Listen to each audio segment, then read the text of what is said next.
वसुंधरा को धमकाने वाले जगन गुर्जर के लिए आखिर बेनीवाल की क्यों जागी हमदर्दी? क्या है बेनीवाल का असली कनेक्शन? नमस्कार, मेरा नाम है मनस्विनी और आप देख रहे हैं भारत अवतार। राजस्थान की सबसे सुरक्षित माने जाने वाली हाई सिक्योरिटी जेल के भीतर से एक ऐसी सनसनीखेज खबर आ रही है जिसने पूरे पुलिस महकमे से लेकर जयपुर के सियासी गलियारों तक हड़कंप मचा दिया है। दरअसल 3 राज्यों की पुलिस जिस कुख्यात डकैत जगन गुर्जर को दर्जनों मुकदमे के बाद भी खरोज तक नहीं पहुंचा सकी, उसकी सोमवार दोपहर जेल के बैरक में गला घोटकर बेरहमी से हत्या कर दी गई। इस हाई प्रोफाइल मर्डर के बाद भरतपुर के चर्चित कुलदीप जिगाना हत्याकांड का आरोपी पुलिस के निशाने पर है, जिसने जगन के साथ एक ही बैरक में रहते हुए इस वारदात को अंजाम दिया। तो चलिए इस पूरे बवाल को समझने के लिए आपको बता देते हैं कि आखिर ये जगन गुर्जर था कौन और इसका इतिहास क्या रहा है।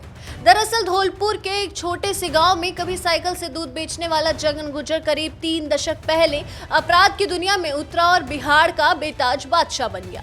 साल 2008 में उसने तत्कालीन मुख्यमंत्री वसुंधरा राजे के धौलपुर स्थित राजनिवास पैलेस को बम से उड़ाने की धमकी देकर देश भर में तहलका मचा दिया था, जिसके बाद पुलिस ने उस पर 11 लाख रुपए का भारी भरकम इनाम भी घोषित किया था। जिसके बाद साल 2009 में उसने सचिन पायलट की मौजूदगी में सरेंडर किया और साल 2017 के विधानसभा चुनाव में अपनी पत्नी ममता को मैदान में उतारकर राजनीति में भी अपना हाथ आजमाया। हालांकि उसे हार का सामना ही करना पड़ा था और भी कई दर्जनों डकैत के मामले जगन पर दर्ज थे, जिसके बाद 2022 में भी अलग अलग मामलों में सरेंडर करने के बाद वह जेल गए। अब इसी जगन गुर्जर की जेल की हत्या के बाद राष्ट्रीय लोकतांत्रिक पार्टी के सुप्रीमो और नागौर सांसद हनुमान बेनीवाल ने मोर्चा खोल दिया है।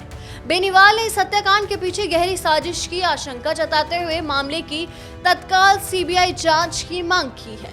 हालांकि ये खबर सोशल मीडिया पर फैलते ही जनता 2 गुटों में बंट गई। इंटरनेट पर कुछ लोगों का साफ कहना है कि बेनीवाल तो बस नया सियासी मुद्दा ढूंढते हैं। आखिर मरने वाला तो एक खूंखार अपराधी ही था, कोई भला आदमी तो था नहीं कि उसे बचाया जाए। वहीं दूसरी ओर सोशल मीडिया पर एक दिलचस्प राजनीतिक एंगल भी हवा में उड़ रहा है। लोग कह रहे हैं कि जगन चूंकि वसुंधरा राजे का एक पुराना दुश्मन था और उनके गढ़ को उड़ाने की चेतावनी भी दी थी, इसीलिए हनुमान बेनीवाल इस मुद्दे को इतनी तेजी से उठा रहे हैं, क्योंकि राजनीति का तो पुराना नियम सभी जानते हैं, दुश्मन का दुश्मन दोस्त। खैर, इस सियासी चर्चाओं के बीच अजमेर के जेएलएन अस्पताल की मॉर्चरी के बाहर माहौल बेहद ही गरमाया हुआ है। जगन गुर्जर के बेटे आशाराम ने इस हत्या की बड़ी साजिश बताते हुए शव लेने से ही इनकार कर दिया और सीबीआई जांच में धौलपुर जेल में बंद अपने चाचा पप्पू गुर्जर की सुरक्षा सुनिश्चित होने तक धरने पर बैठे रहने का ऐलान किया है। तो जो कि हनुमान बेनीवाल ने इनके समर्थन में ट्वीट भी किया है, तो क्या बेनीवाल उस धरने स्थल पर भी पहुंचेंगे? बाकी इस पूरे मुद्दे पर आपके क्या विचार हैं, हमें कमेंट बॉक्स में जरूर बताएं और ऐसी तमाम खबरें और अपडेट्स के लिए देखते रहिए भारत अवतार। धन्यवाद।